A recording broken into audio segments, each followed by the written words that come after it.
الحمدللہ رب العالمین، الصلاۃ والسلام علی رسولہ الکریم، اعوذ باللہ من الشیطان الرجیم، بسم اللہ الرحمن الرحیم۔ شرعی مسائل کا سلسلہ چل رہا ہے۔ آج کا جو ہمارا سوال ہے وہ یہ ہے کہ نواقضات تیمم کون کون سے ہیں، یعنی وہ کون سے افعال ہیں کہ جو بندے سے صادر ہوتے ہیں کہ جس کی بنا پر بندے کا جو تیمم ہوتا ہے وہ ٹوٹ جاتا ہے۔ تو اس کے جواب میں عرض کرتا ہوں، پہلی بات تو یہ ہے کہ یاد رکھ لیجئے کہ جو افعال صادر ہونے سے بندے کا وضو ٹوٹ جاتا ہے انہی افعال کے ساتھ بندے کا تیمم بھی ٹوٹ جاتا ہے۔ اس کی مثال جیسے دیکھیے، دونوں شرمگاہوں سے کوئی چیز نکلے تو وضو ٹوٹ جاتا ہے، تو اس سے تیمم بھی ٹوٹ جائے گا۔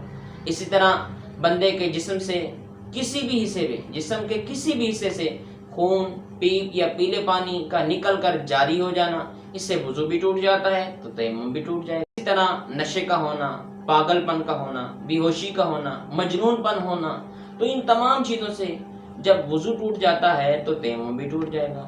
اسی طرح بالغ آدمی کا رکوع اور سجدے والی نماز میں کہا لگانا، اس سے جب وضو ٹوٹ جاتا ہے تو تیمم بھی ٹوٹ جائے گا۔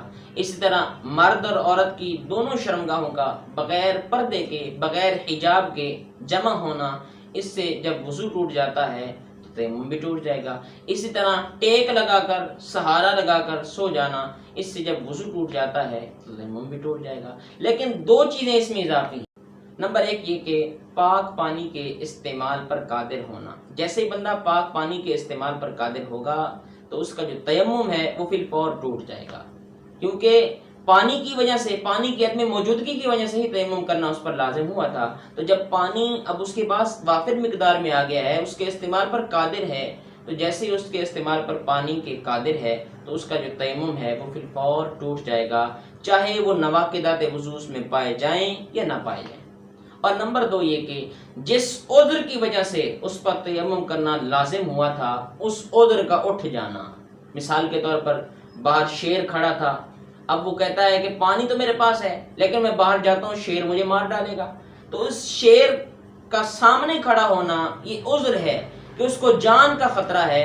جیسے ہی وہ شیر چلا جاتا ہے تو اب وہ خطرہ ختم ہو گیا ہے، اس بنا پر وہ عذر اٹھ گیا ہے، تو اب اس کا جو تیمم ہے وہ فی الفور ٹوٹ جائے گا۔ اس طرح باہر جانی دشمن کھڑا ہے، وہ کہتا ہے بھائی باہر نکلو گے تو گولی مار دوں گا، تو اس اعتبار سے وہ اس وجہ سے اس نے تیمم کیا ہے، لیکن پتہ چلا کہ بھائی اب وہ چلا گیا ہے، یعنی جس عذر کی وجہ سے اس نے تیمم کیا تھا اب وہ ختم ہو گیا ہے، تو اس کا جو تیمم ہے فی الفور ختم ہو جائے گا۔